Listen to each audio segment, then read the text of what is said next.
The one thing I try to wake up with every morning. Sometimes it's hard, but I do it every morning. I do my best. I'm not going to say I'm not going to try. I try, but I do my best. I wake up with gratitude. It doesn't matter if it's for just sleeping in a nice warm bed, sleeping in a nice room, sleeping in shelter, sleeping in, a little bit of comfort, because comfort don't hurt all the time, but everyone would rather be in their comfort than discomfort. But I'm grateful for everything I have in my life. It's taken me a long, long damn time to get where I'm at, to have what I have. And I'm not gonna lie, when I was looking for an apartment to come down here to Camp Verde so I can, commute, during certain days of the week to Prescott Valley so I can do my practice, I was just filled with just straight up gratitude, because it's in this day and age of cancel culture and all kinds of other bullshit, folks don't appreciate what they have. They don't appreciate where they're at. They don't appreciate the time, place, or space that they're in. Me, I appreciate it all. I'm grateful for it all. The good, the so-called bad. To me, there's no bad. There's just challenges. There's challenges that get put in your way on your road to certain successes that you want in your life. And of course, being from Flagstaff and trying to break out of there for the longest time, when this opportunity came up for me to do, massage somewhere else, to move somewhere else, to start a different life, I was grateful. I'm grateful for the small-minded, bigoted-ass people who do live in Prescott Valley and Prescott, who keep me on my damn toes every time I go into my damn room to do massage. Why? Why would anyone be grateful for bigots? Because it tests me. It tests my resolve of how I don't want to be in my life. This whole move has been a big test of exactly, and I'm not kidding, folks, of exactly what I don't want in my life. I don't want to live in small towns anymore where possibilities are limited, where possibilities sometimes don't exist. Yes, but you create your own opportunities.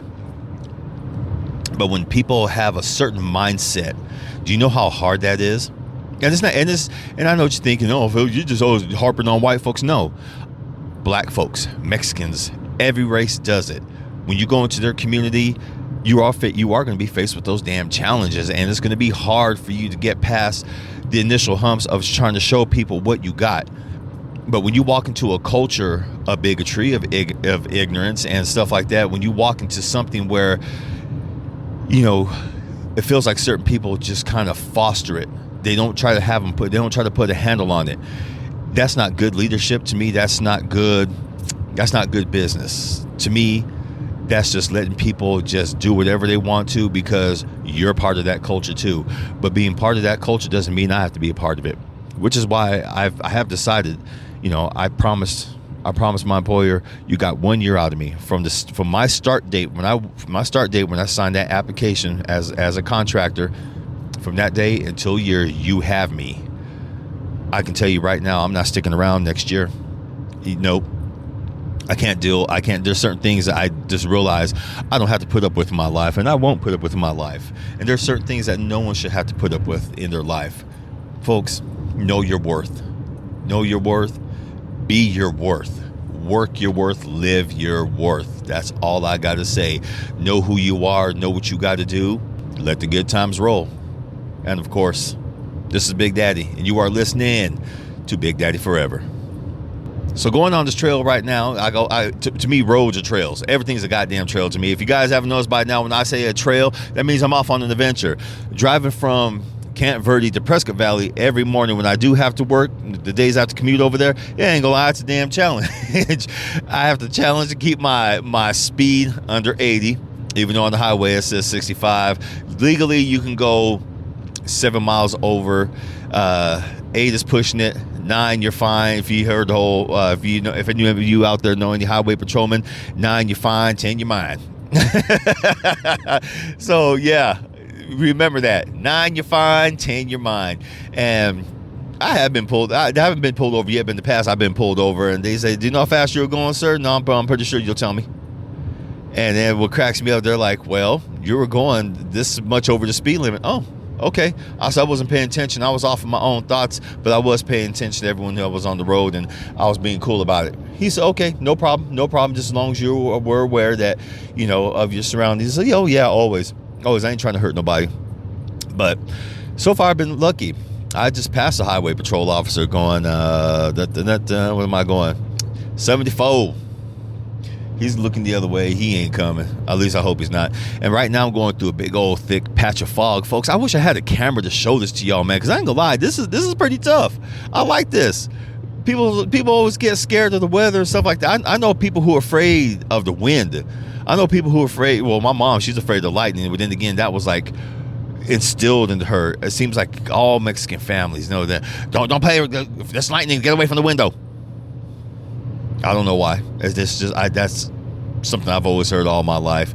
Those little fears that keep us from, I guess, progressing in life, from, getting us out of our comfort zone. Because I ain't gonna lie, I don't like comfort zones. Some comfort is good in your life. Don't get me wrong. A nice warm bed. We don't want to sleep. Unfortunately, I'm not putting down the homeless or anything like that, but no one wants to live homeless. I've lived the homeless life for a little bit. Not gonna lie, it fucking sucked. It really did. That's why when I hear people who don't have any sympathy for the homeless people, or they come up and ask them, hey, do you have any change, stuff like that, they'll either keep on walking by, don't acknowledge them like they're less than human. And I sit there and look at them like, you better be grateful you're not in their spot. People who aren't grateful, for their comforts. I mean, because I know a lot of people who they live for their damn comforts, folks. I'm not gonna lie, that's all they live for. They live for their damn comforts, and I don't get it. To me, discomfort is where the challenge is. It's where the growth is. It's where I find the biggest challenges in my life. It's the spots where I found where I thrived. Not gonna lie, I found out who I am, and I'm grateful for it. But to each their own. I'd rather have my challenges than someone else's challenges, because isn't that what life is about? You conquering your challenges, you living your best life, blah blah blah, yak, and all that good stuff. It's funny because this dude's all on my ass. No, he's not. They're not highway patrol folks, but he is just on my ass, and I'm not going any faster. Anyway, what was I at? Discomfort. Yeah, be in your discomfort once in a while, folks. Discover who you are. Discover what challenges you. Discover what makes or break you. I know a lot of people who get broken by their discomfort instead of seeing it as a challenge to, oh, hey, what's this? I like this. Yeah, you should like your discomfort. You should revel in it. God damn. You should thank it. You should bless it. You should wash its feet, clean its toes, all that good stuff. Ugh, no. I know if my sister Julie heard this, she'd be like, ugh. She hates feet. She hates feet. She even hates her own damn feet. Folks, I'm not kidding. She hates her own damn feet. And it cracks me the hell up, because I'll throw my feet on her, even socks and all and everything, and it just cracks me up. I'm gonna get right on this dude's ass. He passed me up. Oh yeah, cut that motherfucker off. Fuck him. Oh boy. Highway accidents, you gotta love them. No, you don't. There was almost one right in front of me, but luckily it didn't happen. Anyway, folks, I hope you're doing good. I know it's been a while since I've been on here, and I know I dropped that little shorty the other day, and a lot of folks said, hey, thank you for coming back on, but that was really short. They were short because that seems to be people's attention span nowadays, and I'm like, all right, cool. I'll make these little short ones just so people can, have a quick sound bite, quick ear, something in their ear real quick. And I'm like, okay, cool. But I love y'all. I miss y'all.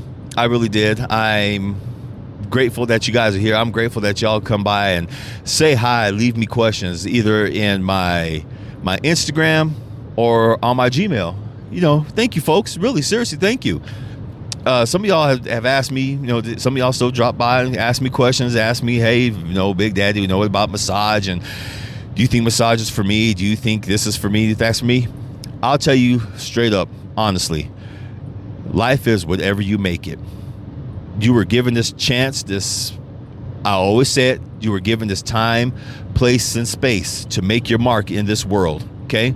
And your world is you, not the greater outside world and stuff like that, because until you can do something for yourself, you can't do shit for the world. You can't do shit for nobody else. And I strongly, without a doubt, believe that wholeheartedly, 100%. You can't do shit for nobody else until you get right with yourself. Then, and only then, will you be able to do something for the world. You have a gift. Find out what it is. And the best way to find out what it is, do like so many other people did. Do like I did. I sat there, I meditated, and I started blocking out all the damn noise. And what's the noise? Your own inner fears, your inner voice, other people's voices. My voices for the longest time were my family's. Okay, I know some of y'all, and some of y'all even ask me, why do you always dog your family? I don't dog my family. I'm just telling the damn truth. I'm telling you, ask me a question, I'm telling you the damn truth of what went through my damn head, what prevented me from progressing for so damn long, and how I overcame it. So, Progression 101. All right, folks, Progression 101 with Big Daddy. You know, I'm no professional, but I'm just telling you what worked for me.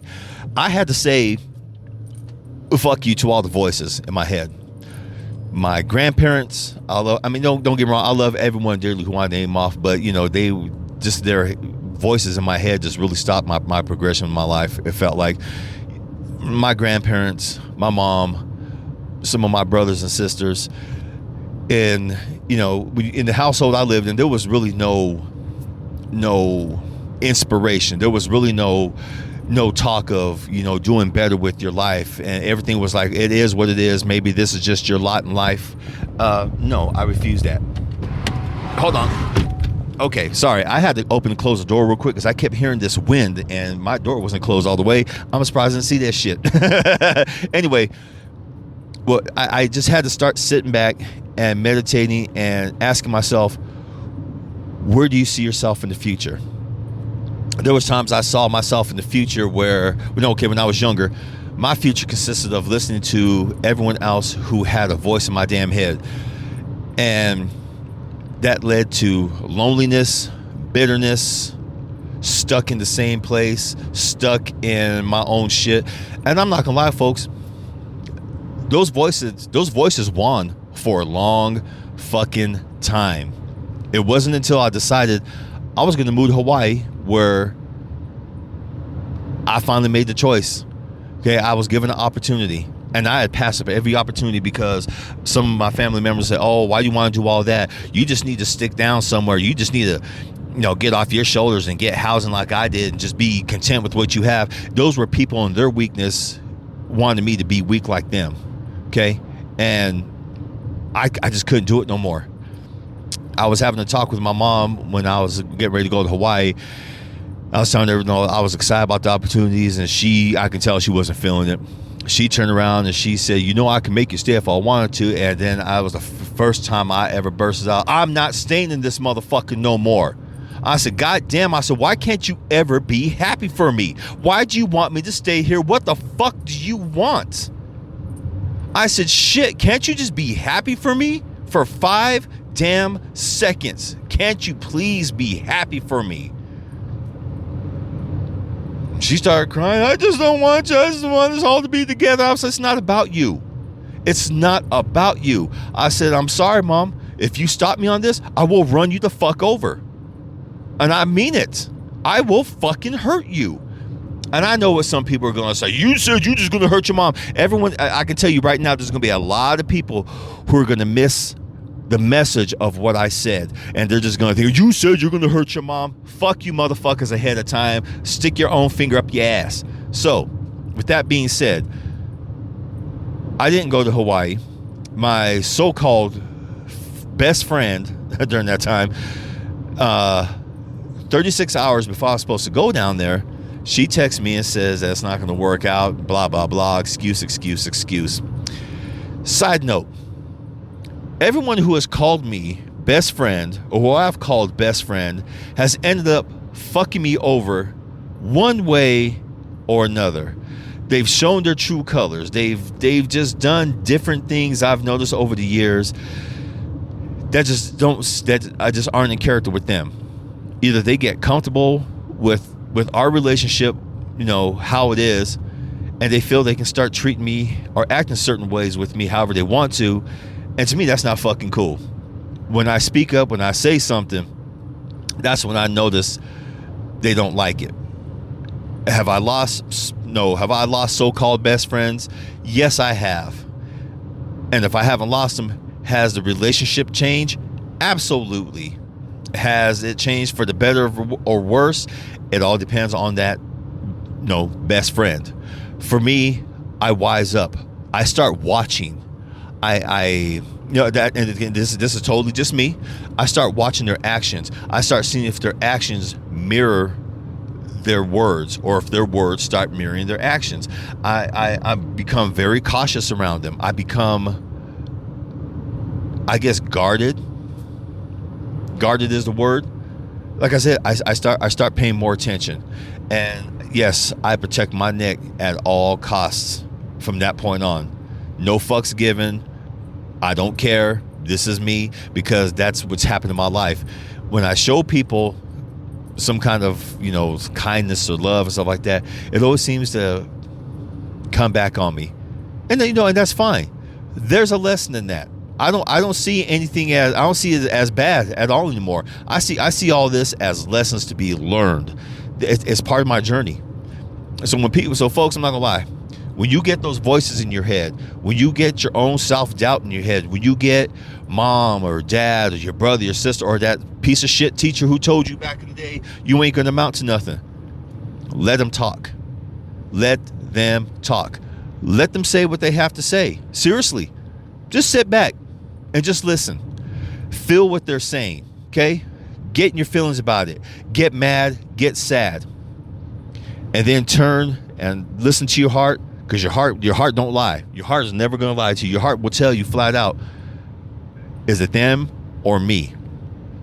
That's what my heart told me finally. It told me that so many times when it came to dealing with the voices in my head, be it with me getting ready to move, my brother, the shit that happened last year and earlier this year with Cplus Studios and the podcast. My heart told me flat out, them or me. I will choose me from now on every single fucking time. No fucks given, no apologies, no ifs, ands, or buts, because I'm 50 years old, folks. 50 years old, and I'll be damned.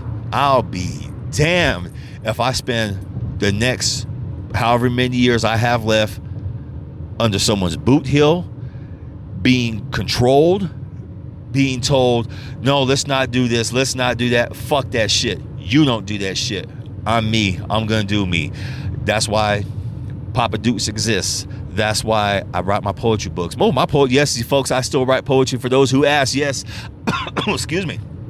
I honestly have material now to publish 4 books. I just haven't. Why? I don't know. Maybe because the first 3 books, I got out of my system what I needed. I was in a certain place. I fell in love, got my heart broken. I was on a journey, and I chronicled all that. Could I write more about that? Yes, I can. And to me, life is all about the journey, not the destination. Where before it was about the destination. What's my end game? I don't have an end game.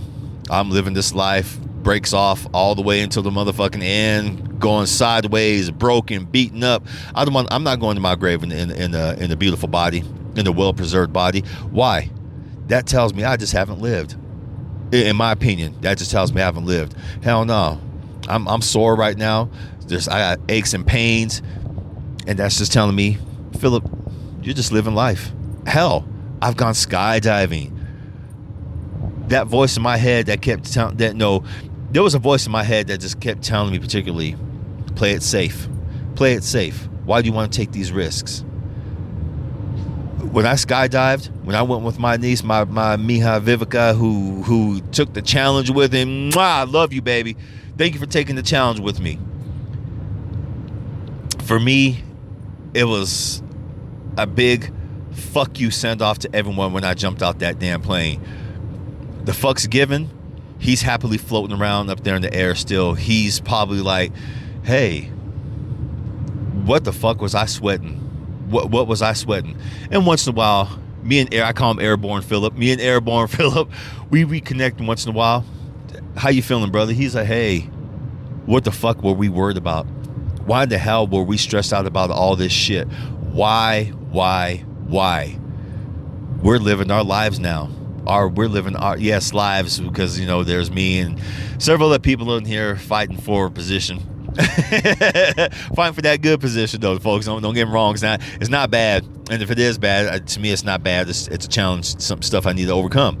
But long story short, feel those voices, and tell those voices to fuck off. You have this one damn life, okay?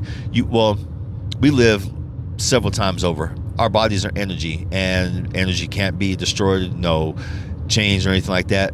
Our bodies are, our energy just transfers from body to body to body, okay?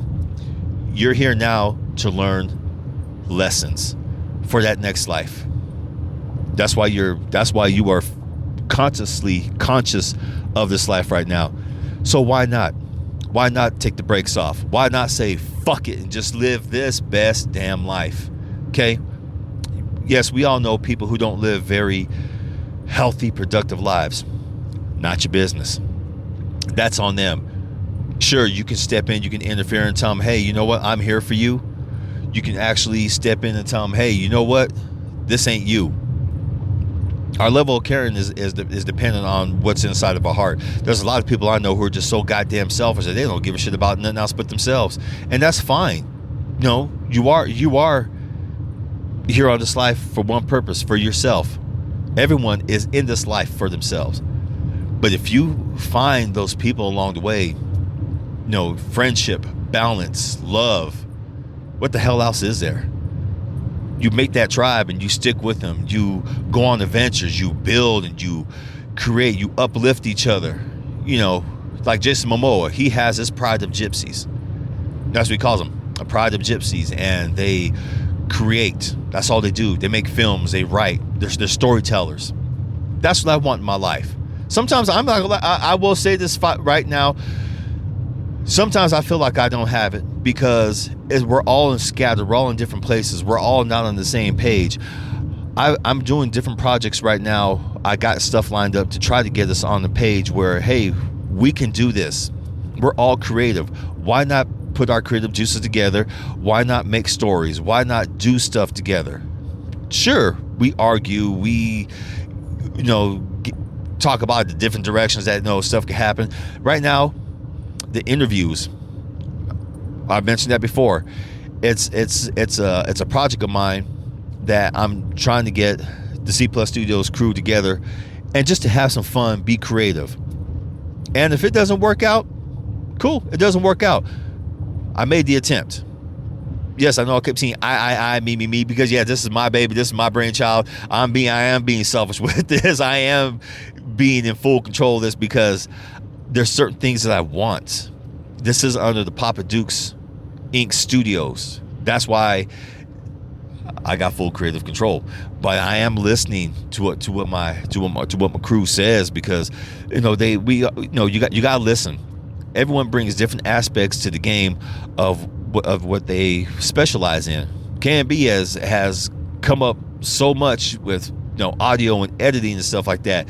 Steven, aka Biff, that dude he studies. He's a student of life. He's a student of just the game. I call it the game, period. He's a student of the game. He's always studying. If it's not life, it's about audio production, stuff like that, because he's a drummer. And if you guys haven't, go to Biff Meat Slab, BIFFMEATSLAB. Go to his website on or his YouTube. Listen to him play the damn drums. And people who have gone to see him play, sets and stuff like that, seeing his covers, they're like, he just sits there. He doesn't put any heart into it. Bullshit. Listen to how he's playing. He doesn't have to act all funny and get all fucking wild and shit like that for your amusement. Fuck you guys who say that shit. He plays with heart. And if his heart doesn't show him acting all wild and stuff like that, just for the audience's sake, then he's not for you. I'm sorry, my boy's not for you. Jimbo, my boy Jimbo, he killed on Jimbo's Adventures, man. Our girl Selena, aka Minority. Yes, that's her name, by the way, not ours. She wants to get into the podcast game. Jimbo wants to get more. He wants to get back into it. He's been on his own adventure and stuff like that. And I'm proud of all of them for stepping up and taking control of their lives, seeing what's been going on out there, seeing what works for them, what doesn't work. And like I said, I'm proud of all of them. I'm proud of our entire damn crew, because in this game called life, that's all we have. We have our one chance, to make an impact. So I am here in Prescott Valley now. That was a quick drive. No, I actually drove fast this time without me even realizing I was driving. I was driving fast. I got here in, this is a record. I got here in 20 minutes. I left the house at 8. It took me a minute to set up and everything, but I there's a certain point in time where I time it, where I leave, and then I was like, okay, this is how fast I can get there. I did leave at 8 o'clock. Right now the time is 8:17, and from getting from Camp Verde to Prescott Valley, that's about maybe 30 miles, 31 miles, and I made it here in 20 minutes. Boy. That's fast. That's a record. I love it. Anyway, I love you all. I'm gonna go get me some coffee. I'm not gonna have you guys sit here listen to me get coffee anymore, because then y'all fuck with me too much. Oh no, let's answer a few questions, folks. Let's answer a few questions. People always ask me just lately, more about the podcast game, and the question that always seems to come up is, time and time again, how do I get started, and how do I get over that stage fright? How you get started is you grab your phone. All phones have some kind of voice recorder, and if you don't have a voice recorder on your smartphone, I highly suggest this one app called HiQ, HI-Q. So get HiQ. It's very good for a free. Well, it has two versions. It has a free one, and it has the paid version. But it's a lifetime payment version where you you can upload to different things. Hold on. All right, folks, Big Daddy is back. I actually have somewhere parked now. That was fun. That was close. So it was Yavapai County Sheriff. He was sitting in the middle, like in the median, where you like the turning lane, where you turn in left and right. So he was parked right in the middle, and I was like, who the hell is this damn car just sitting here? I didn't think for a minute it was like a sheriff or somebody. So when I passed by, the way I had, I guess, the microphone like right underneath like my damn chin and stuff like that, he looked at me, I looked at him, and he looked away, but he looked back real quick. And I was like, ah, shit. So I was looking in the rear view. Sure enough, I got maybe about less than like quarter of a mile, and he turned on his lights, and he turned around, and he started coming. And he started coming pretty damn quick. He was in the left lane, I was in the right lane. He came up right next to me, because there was where on the right lane I was, there was a couple of cars in front of me, but on his lane, left lane, he had some space to go up. He pulls up slowly next to me. I act like I'm listening to music, and I was like, I'm gonna see if this joker's looking at me. So I turned to my left, and he's looking dead at me. I nod my head. He nods his head. Time to go. Light turns green, and off I go. He's following, and I kind of zoom in and out a few cars, and he gets behind. And people here in Prescott Valley, for all their boldness, for all their shit talking, for all their chest puffing and stuff like that, these motherfuckers, they follow the rules. If it's 55, they're going 55. If they're going through residential area and if it says 35, guess what they're going? They're going 35. You must abide by the rules here in Prescott Valley. Fuck you. There's a lot of people who are coming here from California who I know who they are. I get right behind their asses when they're driving. We're zooming. Boy, we're zooming. 55, hell no, we're going 75. Shit. Hell, we got places to go, things to see. So yeah, thank you for those California transplants who know how to drive right. Drive safe. Thank you very much. I appreciate you. But yeah, this has been a fun morning. Thank you for listening. Thank you for coming on this little adventure with me. It's been wild. It's been cool. It's been fun. I promise I'm gonna start doing longer podcasts from now on. I notice there's sometimes there's a lot of stuff I got to say and there's not enough time to say it, but I'm gonna start saying it. Okay, so be on the lookout. I love you all. Go have an adventure. Keep your heads up, and we'll see you soon. Okay, as always, mwah. Peace.